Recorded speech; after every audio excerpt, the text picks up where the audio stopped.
आज हम ना कुछ देखते हैं कि जो हमने पिछली दफा भी किया था कि जो डॉक्यूमेंट क्लियर करते हैं हम, डॉक्यूमेंट क्लियरिंग का जो प्रोसेस है, इसमें क्या क्या हमारे पास ऑप्शंस हैं। इसके डॉक्यूमेंट क्लियरिंग का मतलब क्या है कि एक आपका डॉक्यूमेंट जो कि पड़ा हुआ है, जिसके अंदर कोई ओपन आइटम मैनेजमेंट का कोई जीएल है, जिसको आपने टिक किया हुआ था कि ओपन आइटम मैनेज हो। अब आपने उसका जो वो डेबिट है तो वो क्रेडिट लगाना है, क्रेडिट है तो उसका आपने डेबिट लगाना है। अब इसके बारे में एसएपी कहता है कि किसी भी डॉक्यूमेंट को क्लियर करने के दो तरीके हैं। एक क्या है, ऑन अकाउंट क्लियरिंग,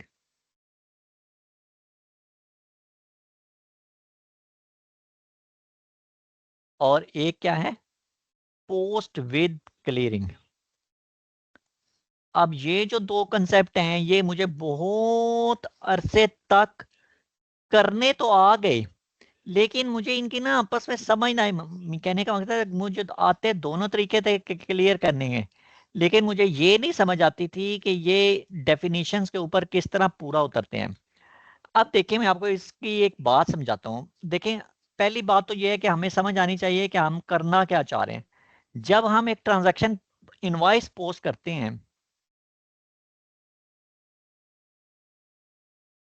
और हम एंट्री करते हैं एक्सपेंस डेबिट 100 रुपीज से और मिस्टर अली क्रेडिट 100 रुपीज से, मीन्स कि हमने अपनी लाइबिलिटी इंक्रीज कर दी।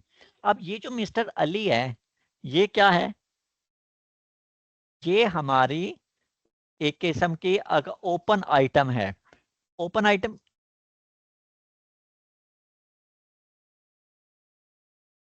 अब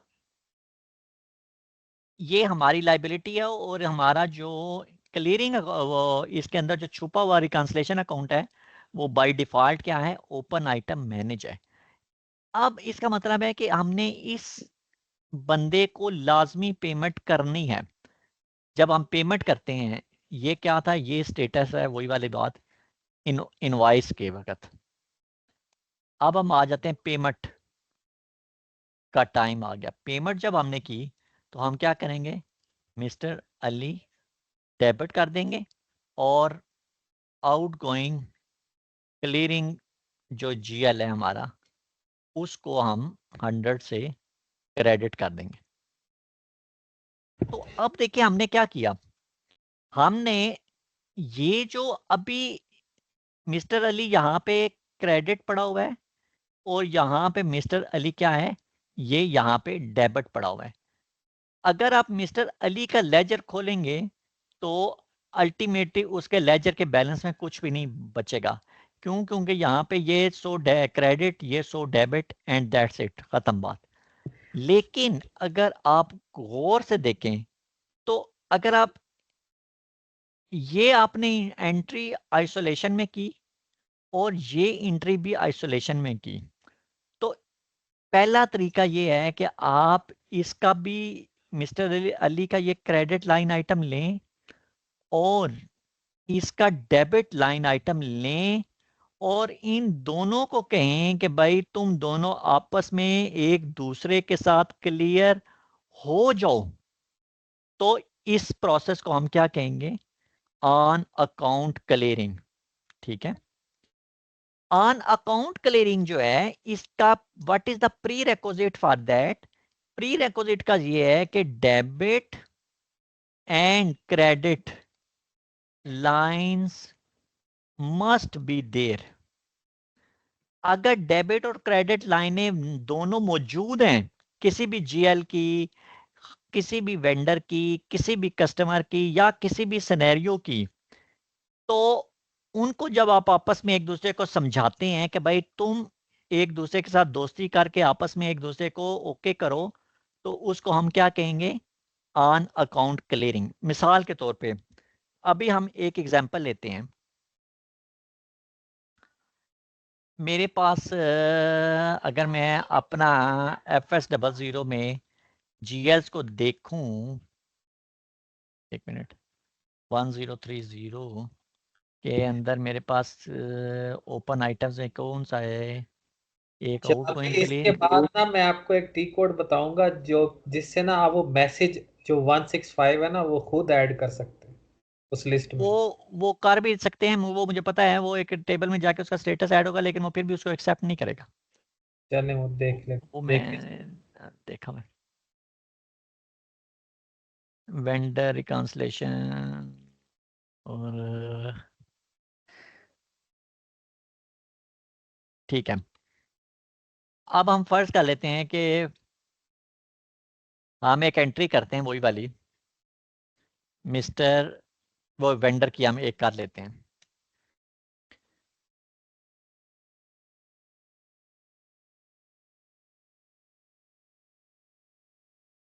ये हमने वेंडर लिया 102001 मोहम्मद उस्मान खान, और इसको हमने कहा कि ये 550 से हम इसका एक एक्सपेंस बुक कर लेते हैं, E1001 550 से, और इसको हम पोस्ट कर देते हैं। अब आप अगर FBL1N एक रिपोर्ट चलाएं जो कि वेंडर की रिपोर्ट है 2001, ऑल आइटम्स टिक कर लेते हैं और आज की डेट दे देते हैं, ताकि हम वो फालतू डाटा उसमें हमारे पास ना आए।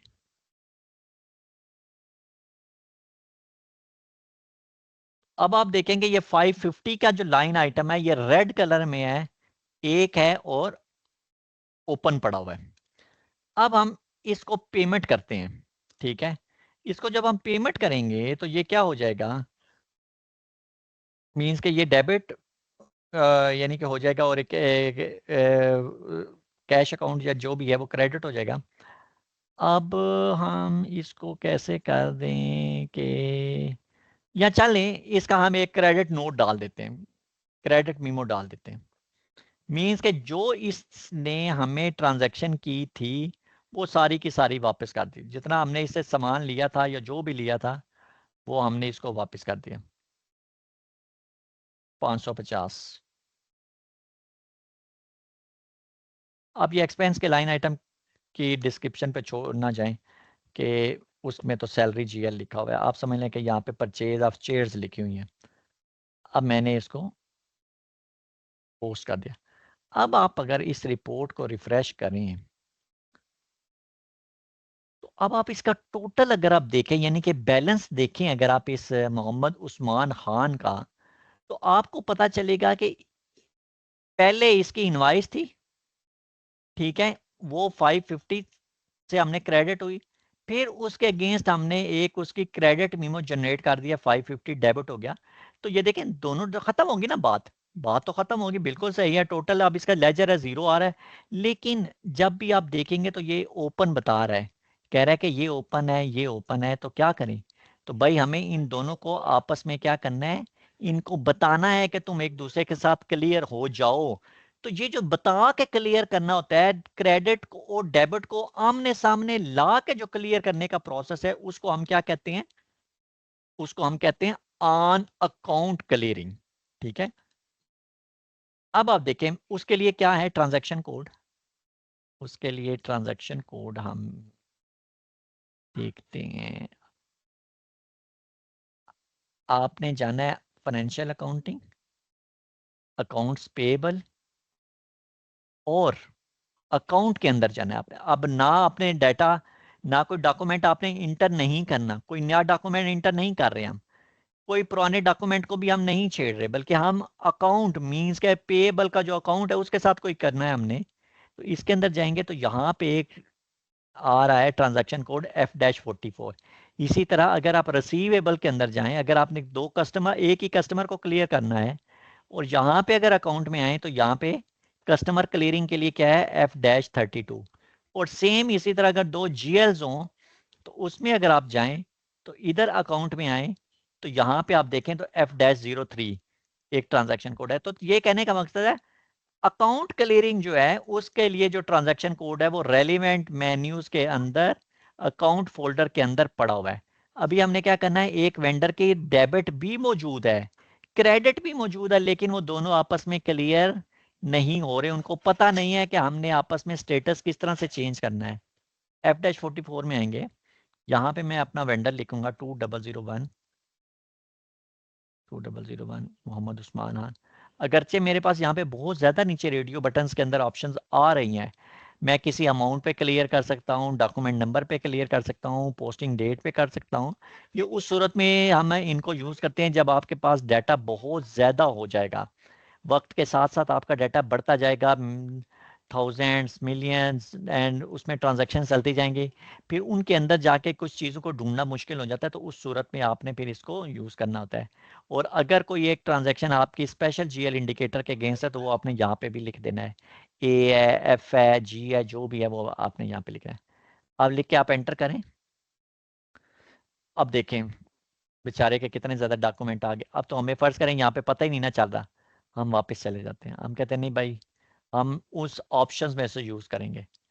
F-44 हमने यहाँ पे वेंडर दिया, हम पोस्टिंग डेट दे या पोस्टिंग डेट दे लेते हैं, क्योंकि वो दोनों डॉक्यूमेंट आज की पोस्टिंग डेट में है, तो ये सेलेक्ट करके तो इंटर करेंगे, तो हम यहाँ पे आज की पोस्टिंग डेट देते हैं भाई। क्या है आज 9 अगस्त तो 2024, और जो ही लिख के आप एंटर का बटन दबाएंगे वो गायब हो जाएगी। लेकिन गायब होने का ये मकसद नहीं है कि वो ख़त्म हो गया। आप नीचे मैसेज पढ़ें, वो कह रहा है स्पेसिफिकेशन स्टोर्ड, जो आपने स्पेसिफिकेशन बताई है वो स्टोर हो गई है, further values can be entered. भाई और वैल्यू डालें, मैं वो भी, सिस्टम कह रहा है मैं वो भी सेव कर लूँगा। तो अब आप ये करने के बाद अब आपने प्रोसेस ओपन आइटम का बटन दबा लें या सेव का बटन दबा लें, वो पोस्ट का तो ज़्यादा ही तेज़ हो जाएगा, प्रोसेस ओपन आइटम का बटन दबाते हैं। तो अब आप देखें उसने ये डेबिट लाइन आइटम भी सामने ले आया और क्रेडिट लाइन आइटम भी ले आया। ये जो क्रेडिट लाइन आइटम है ये डॉक्यूमेंट टाइप के आर के साथ है, और डेबिट लाइन आइटम जो है ये हमारा डॉक्यूमेंट टाइप के जी के साथ है। तो अब हम इन दोनों को सेलेक्ट करेंगे, ये और ये, हम कहते हैं कि ये दोनों आपस में क्लियर हो जाएं। तो इसी तरह फ़र्ज़ कर लें अगर आपके बहुत ज़्यादा डॉक्यूमेंट्स हों, फ़र्ज़ करें हम इधर नहीं करते, 1 मिनट के लिए वापस आते हैं और दोबारा F-44 में आते हैं। सॉरी ये किधर चल गए, यहाँ पे हम वेंडर नंबर डाल के, अब इसमें बहुत ज़्यादा लाइन आइटम आ रहे हैं, मुझे पता है कि एक मैंने 550 का ये क्रेडिट लेना है और ये 550 का डेबिट लेना है, बस मुझे और किसी की नहीं ज़रूरत। तो मैं जब इसको क्लिक करूँगा, अभी देखें ये ब्लैक कलर में है, लेकिन जब मैं इसको डबल क्लिक करता हूँ तो ये यहाँ से ये देखें ये नीला सा हो जाता है। और इसी तरह मैं अब ये देखें यहाँ पे वो कह रहा है असाइंड में इतना आ गया। अब मैं फिर इसको भी मैं डबल क्लिक करूँगा, तो इसको जब मैंने डबल क्लिक किया तो ये भी नीला हो गया, इसका मतलब है कि मैंने ये 2 लाइनें सेलेक्ट कर ली। तो अब देखें वो कह रहा है कि असाइन में 0 आ गया। अब मैं चाह रहा हूँ कि ये दोनों आपस में क्लियर हो जाए, बस मैंने ये सेलेक्ट करना है एंड सेव इट। सेव हो गया, कोई मुश्किल काम नहीं। एक नया डॉक्यूमेंट नंबर जनरेट हो गया जो कि वो है 100004। ये एक नया डॉक्यूमेंट नई डॉक्यूमेंट टाइप के साथ आ गया। अब हम इस रिपोर्ट को ज़रा रिफ्रेश करते हैं इधर ही। अभी इस वक्त आप देखें ये केजी डॉक्यूमेंट भी रेड साइन के साथ ओपन स्टेटस में, के आर भी रेड साइन के साथ यहाँ पे ओपन स्टेटस में आ रहा है। लेकिन अगर मैं इसको रिफ्रेश कर दूं और यहाँ पे देखें ये क्लियरिंग डॉक्यूमेंट के अंदर कुछ भी नहीं आ रहा, क्योंकि ये क्लियर ही नहीं है। अगर आप इसको देख रहे हैं तो क्लियरिंग के अंदर कुछ भी नहीं आ रहा। अब मैं इसको रिफ्रेश अगर करूं, तो अब आप देखें ये के आर डॉक्यूमेंट भी ये ग्रीन हो गया, क्लियर हो गया, और ये के जी जो है डॉक्यूमेंट टाइप ये भी यहाँ से क्लियर होगी। किसके अगेंस्ट? ये इस क्लियरिंग डॉक्यूमेंट नंबर के अगेंस्ट। ये क्लियरिंग डॉक्यूमेंट ये सारी लाइनों में लिखे हुए हैं, नज़र इसलिए नहीं आ रहा है क्योंकि ये सॉर्टिंग इसके ऊपर लगी हुई है। अगर मैं सॉर्टिंग हटा दूँ तो आप देखिएगा सारी लाइनों में नज़र आ जाएंगे आपको। सॉर्ट ऑर्डर, मैं इसको कहता हूँ भाई क्लियरिंग डॉक्यूमेंट को यहाँ से इधर ले आओ, सॉर्टिंग नहीं चाहिए। अब आप देखें सारी लाइनों में वही डॉक्यूमेंट नंबर आ रहा है, मीन्स के इस एक डॉक्यूमेंट ने इन सारी लाइनों को क्लियर कर दिया। तो अब आपको थोड़ा सा पता चलेगा, समझ आई होगी कि account clearing, what is the account clearing? Account clearing means the clearing of debit and credit line with each other. Mandatory क्या है इसके अंदर? Mandatory point is that debit should be there and the credit should be there. अगर debit है credit नहीं है, credit है debit नहीं है, तो फिर वो अकाउंट क्लियरिंग नहीं होगी। अब हम आ जाते हैं दूसरी टाइप के पास है, जो कि क्या है? Post with clearing. Post with clearing का मतलब क्या है कि आपने ये ट्रांजैक्शन तो पोस्ट कर दी, एक्सपेंस अकाउंट ये वाली, लेकिन इसमें मिस्टर अली जो है ना वो क्रेडिट है। अब आप देखें, मैं फिर करता हूं एक और ट्रांजैक्शन FB60 के अंदर।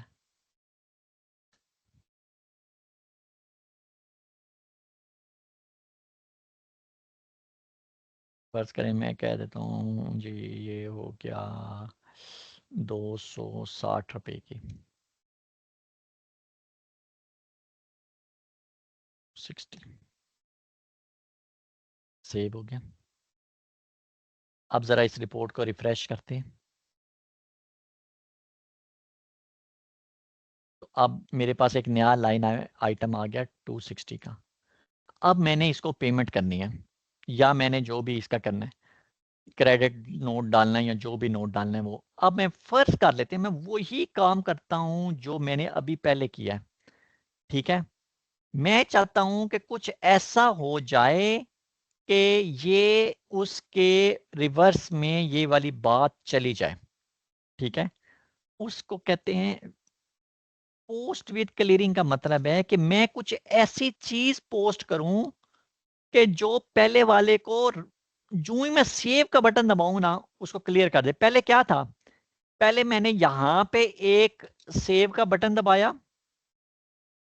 और फिर मैंने यहां पे एक सेव का बटन दबाया, जो कि जिसने इनवाइस को पोस्ट किया है इधर। फिर मैंने वो क्या कह लेंगे, वो क्या था, debit credit note, credit note वो किया।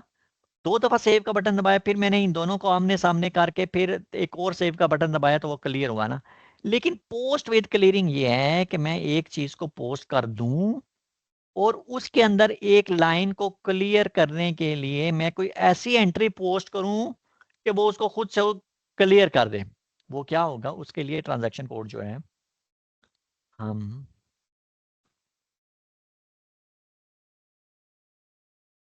इसके अंदर अगर आप देखें, फाइनेंशियल अकाउंटिंग,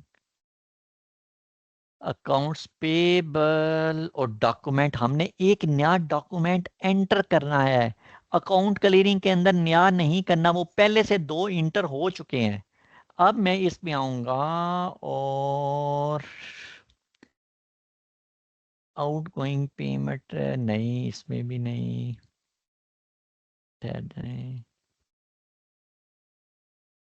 अदर, अदर के अंदर क्या, हाँ, अदर के अंदर एक आ रहा है F-51 विद क्लियरिंग।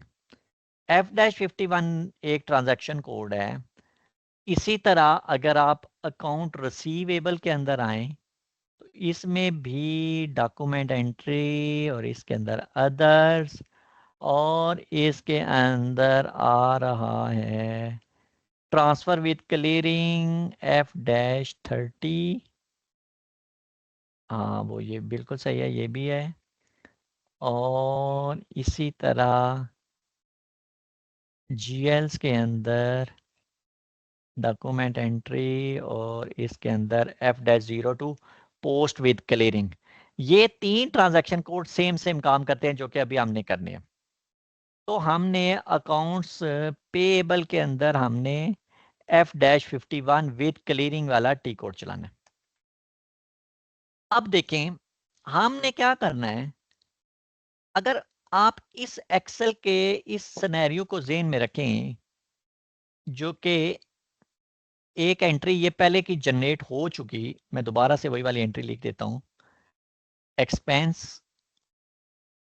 की ये एंट्री जनरेट होगी, 100 रुपये से डेबिट हो गई थी और मिस्टर अली या उस्मान, जो भी था, उस्मान ही लिख लेते हैं ताकि वो हमें याद रहेगा, क्योंकि उस्मान ही उधर भी है। ये क्रेडिट हो गया। अब मैंने ऐसी एंट्री जनरेट करनी है कि उसके अंदर वो उस्मान का रेसिप्रोकल, यानी कि वो पहले क्रेडिट था तो खुद ही उसको डेबिट कर दे। सिर्फ मैं ये वाला ऐड डालूंगा। अब ये देखें, तो मैं यहाँ पे कहता हूँ कि जी डेट वही होगी 9/8/2024।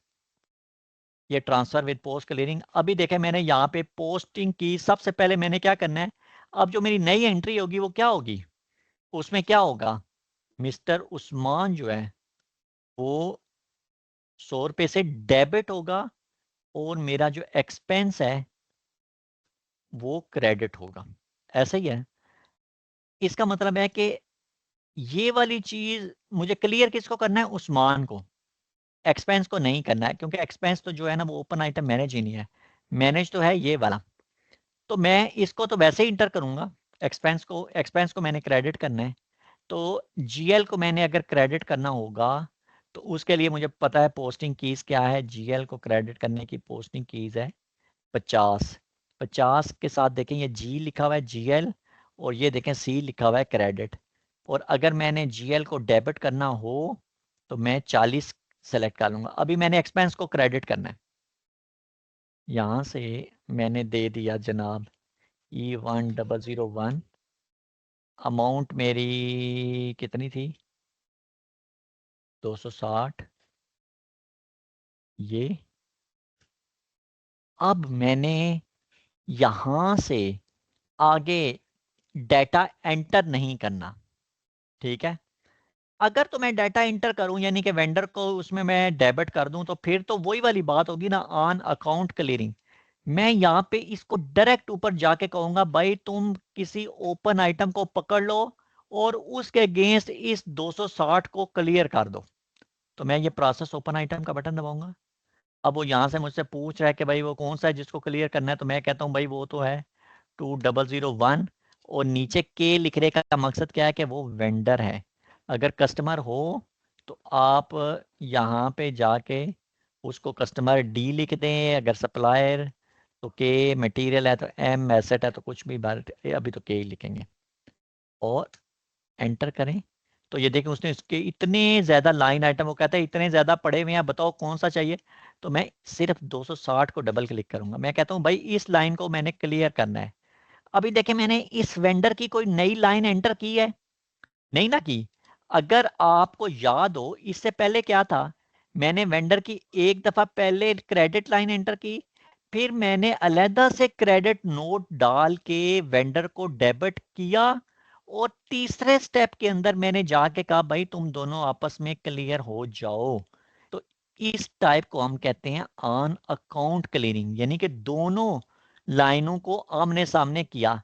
लेकिन अब इस लफ्ज के ऊपर जरा गौर करें, वो क्या कह रहा है, पोस्ट विद क्लियरिंग, यानी कि मैं जब पोस्ट का बटन दबाऊं तो वो खुद ब खुद क्लियर कर दे। अब मैं क्या कर रहा हूं, मैं सिर्फ ये लाइन लिख रहा हूं और मैं उसको कह रहा हूं कि एक ओपन आइटम पड़ा हुआ है ये इस क्रेडिट का, इसको क्लियर करो। तो जहरी बात है जब इसको क्रेडिट का होगा पहले का पड़ा हुआ, तो वो कोशिश करेगा कि उसकी डेबिट लाइन को लिखे और खुद ब खुद ना सिर्फ लिखे बल्कि खुद ब खुद क्लियर भी कर दे। तो इसका मतलब क्या हुआ है कि उसने एग्जीक्यूशन के अंदर दो काम करने हैं। उसने एग्जीक्यूशन के अंदर एक इसकी नई एंट्री भी बना लेनी है और फिर आपस में उसको क्लियर भी कर देना है, जो कि पहले हमने ये काम सेपरेट सेपरेट किए थे। अब देखिए मैंने इसको ये कह दिया। अब मैं वैसे सिमुलेट करता हूँ। सिमुलेट करूंगा तो ये देखें वो सैलरी के जीएल को क्रेडिट कर रहा है और मोहम्मद उस्मान खान को डेबिट कर रहा है। अब मैं इसको पोस्ट कर देता हूँ। ये पोस्ट हो गया। अब मैं ज़रा उस रिपोर्ट को रिफ्रेश करता हूँ। अब आप देखें,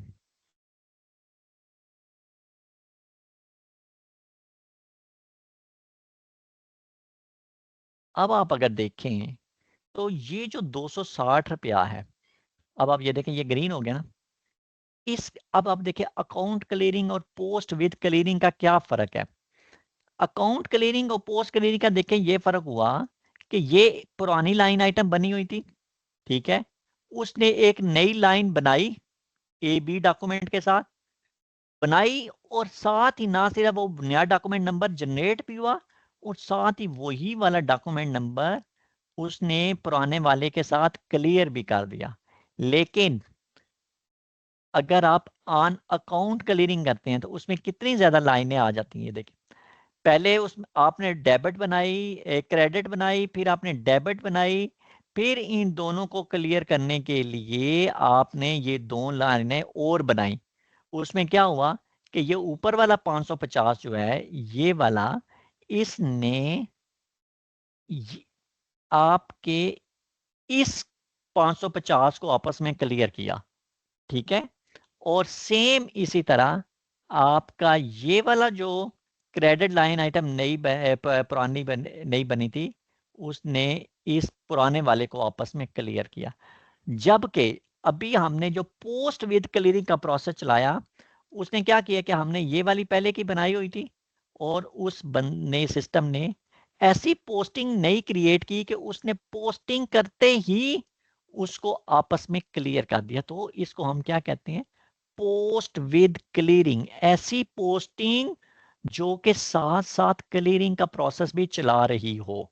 अकाउंट क्लियरिंग के अंदर क्या होता है, वो आपस में पोस्ट का प्रोसेस, क्लियरिंग का प्रोसेस नहीं चलता। तो यहां तक किसी को अगर समझ नहीं आई या कोई क्वेश्चन?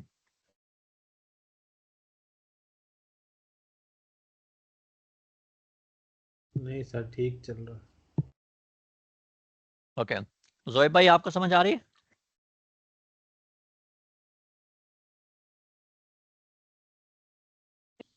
जी सर, अभी तक तो सब क्लियर है। ठीक है, मैडम तरीम आपको? सारे इधर ही हैं। मेरा बस लास्ट 2 पॉइंट्स मिस हुए, लेकिन मैं वो लेक्चर दोबारा करूंगी तो हो जाएगा। अच्छा, मुझे ये बताएं अभी जरा, do you understand this two different scenarios? What is the difference between on account clearing and what is the difference between post with clearing? जी, yes. Okay. आइंदा से मैं ये कहता हूं कि हम ऐसा करें, चूंकि आप सबके कंपनी कोड्स बने हुए हैं सिस्टम के अंदर, तो हम एक फंक्शनैलिटी अगर हम कर लें तो आप सबको 10 मिनट दिए जाएं और आपको कहा जाए कि जी आप इस चीज़ की एक दफ़ा प्रैक्टिस करें। मतलब अगर मैंने ये कर लिया तो मैं कहता हूं कि चलें भैया आप सारे अपने सिस्टम पे लॉगिन करें, लॉगिन करने के साथ ही एक इनवॉइस डालें और पहले अकाउंट क्लियरिंग का प्रोसेस चलाएं, फिर पोस्ट विद क्लियरिंग का प्रोसेस चलाएं। क्या ख्याल है मैडम तरीम? आप बताएं, आपका कंपनी कोड बिल्कुल रेडी है इस काम के लिए? मेरा कंपनी कोड तो मैंने किया हुआ है, लेकिन आई एम नॉट श्योर कि जो दरमियान का सारा मिस हुआ है उसके बाद ये होगा एग्जीक्यूट या नहीं। नहीं, उसमें कोई इतना जरूरी चीजें नहीं है, सिंपल सिंपल ही है। उसमें कोई ऐसी बैकएंड पे कोई कॉन्फ़िगरेशन तो उसमें नहीं इन्वॉल्व। जोएब भाई आपके कैसे कंपनी कोड चल रहा है? वो अभी देख तो रहे थे, मतलब मेरा करीब करीब ही है, 80% कंप्लीट है मेरा। अच्छा, कल से आपने ये करना है, कल तक आपका कंपनी कोड इस काबल हो कि सिंपल ट्रांजैक्शंस जो है ना वो चला ले। क्योंकि हम चाहते हैं कि जो हम साथ करें हम उसकी उधर ही ना 10 मिनट एक फंक्शनलिटी की, 10 मिनट दिए, उसको गैप दिया, समझ लिया, फिर आगे किया और फिर आगे किया। सर ठीक है, लेकिन अभी उसके लिए क्या? इनकी अभी सबकी कंपनी कोड बननी बाकी है ना, लाइक वो जो अपडेट होनी बाकी है। मेरी तो चेक तक है, बट नहीं, उसमें चेक का कोई ऐसा जरूरी नहीं है। नहीं जरूरी तो obviously, like this is different ना। मैं वैसे एक बात करूँगी हमारी लास्ट क्लास तक, वो तो है, लेकिन अब वो इशू मेन यही आ रहा है अभी। वो वाला भी आप देख ले, चाहे वो जो मैं आपको बताना चाह रहा था ना, वो था जी